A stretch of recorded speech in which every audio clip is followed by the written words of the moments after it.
proceed to fuck off ABS.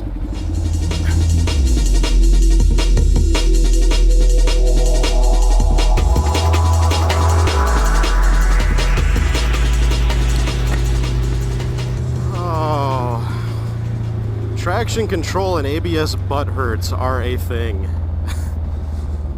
I've gotten into interesting debates with people who are completely lockstep anti-traction control and ABS. And I used to be at one time.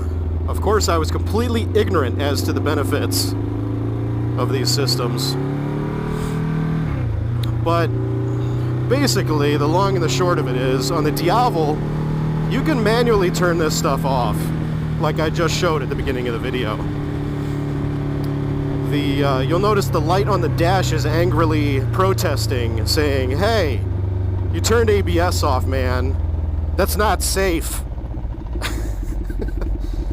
But alas, it's off, and I can now drag the rear tire and do stoppies and stuff.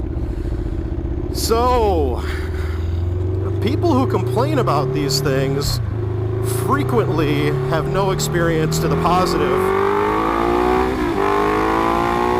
with the systems and have no idea that you can actually turn them off on most bikes that feature it. So it's really just kind of a silly argument. Now, if you're arguing the purist point of view, like, oh, I've got the skills to ride without it, so everybody else that uses it must be less skilled than myself. Well, let me tell you, I've been riding since I was 4 years old. I've ridden all kinds of bikes. I've ridden bikes as heavy as over 800 pounds, like the Rocket 3. I've ridden big touring bikes. I've ridden big Harleys. I've ridden sport bikes. I've ridden Ninja. I've ridden just about every type of bike out there except for dirt.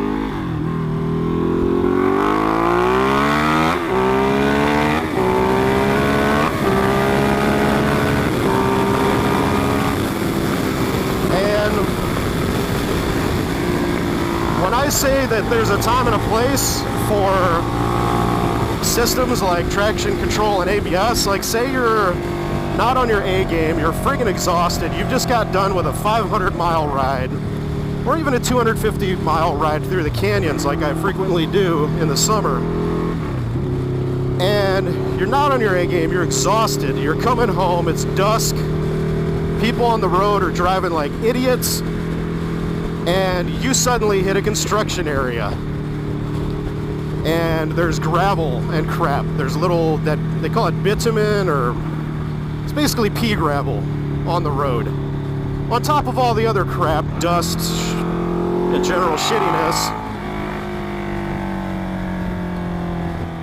You've now got an extremely loose surface to deal with, and you are exhausted, your reaction times are off, you're dealing with traffic. In situations like that, or say you're out in the canyons and you hit some washout because it rained recently and the canyons are really sandy, and when it rains it basically becomes a mudslide, and all that crap stays on the road for a while until it gets cleaned off, brushed off, blown off, whatever. When you hit that, there have been quite a few times when I've been on the Snake and just railing it, and I left the bike in touring mode with mild traction control settings, and I see that light just flickering away, doing its job. It's a nice little safety net. There have been times when I haven't had it on and I've completely wagged the rear end. Whoa! And that's why you got traction control. Holy shit. And had some fun, including on my 1098. When my dad was out here for a week,